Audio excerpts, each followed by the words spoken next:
berbagai keadaan sel merupakan usaha yang diperlukan untuk memindahkan muatan listrik positif sebesar satu satuan dari tempat terhingga ke suatu titik tertentu.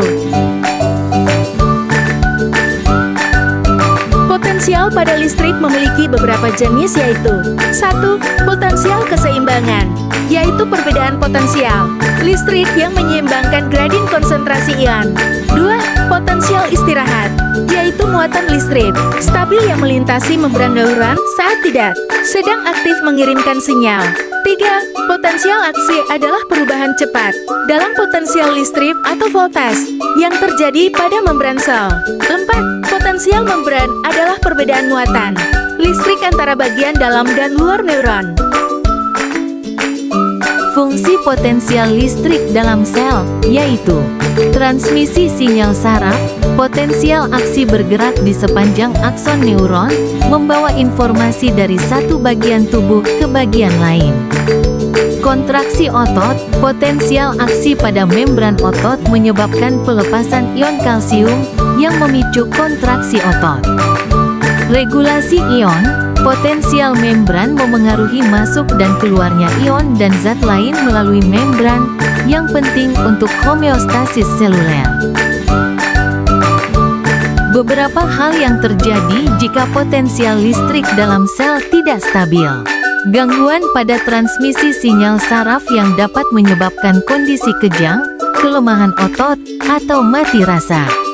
Disfungsi otot yang dapat menyebabkan kondisi kram otot, kelemahan otot, atau bahkan kelumpuhan.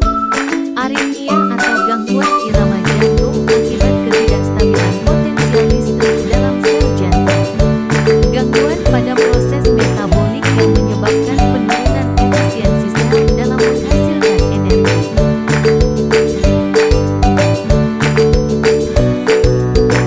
Penghantaran impuls. Penghantaran impuls adalah proses pengiriman pesan saraf atau impuls saraf yang dialirkan sepanjang akson dalam bentuk gelombang listrik. Mekanisme penghantaran impuls. Rangsangan atau stimulus diterima dari lingkungan luar. Rangsangan lalu dihantarkan oleh dendrit menuju badan sel saraf dan akson. Sel saraf menghasilkan potensial aksi atau sinyal listrik yang melintasi sel saraf. Impuls saraf dihantarkan ke neuron lain melalui sinapsis. Otak akan memproses impuls saraf dan menghasilkan tanggapan.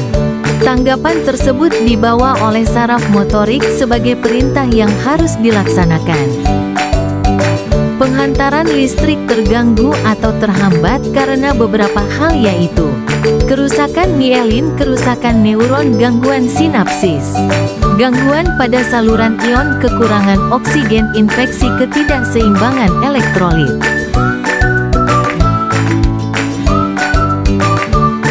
Muatan listrik dalam sel.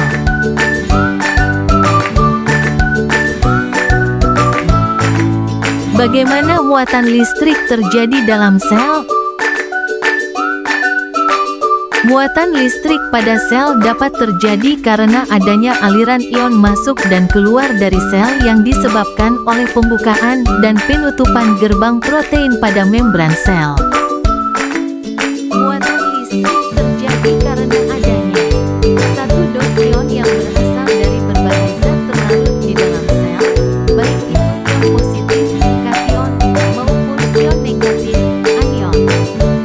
2. Membran sel, yang berperan sebagai penghalang selektif yang memungkinkan beberapa ion melintas dan membatasi ion lainnya. 3. Pompa ion menggunakan energi untuk memompa ion tertentu melintasi membran dan melawan gradien konsentrasi. 4. Kanal ion, yaitu memungkinkan ion bergerak pasif mengikuti gradien konsentrasi.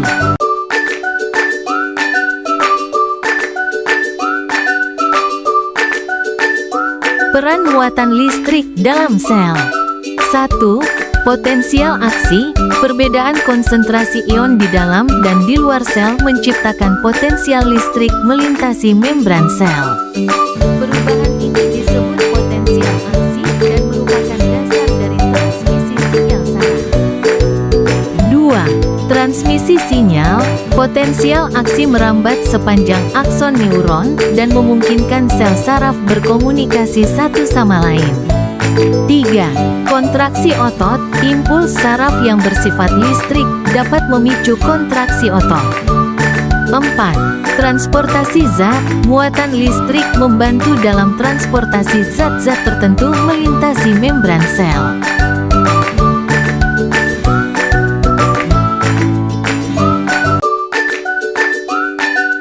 Contoh penerapannya, sel saraf menghasilkan potensial aksi atau sinyal listrik yang melintasi sel saraf. Sel otot dapat berkontraksi karena adanya impuls listrik. Sel jantung memanfaatkan impuls listrik untuk mengatur detak jantung.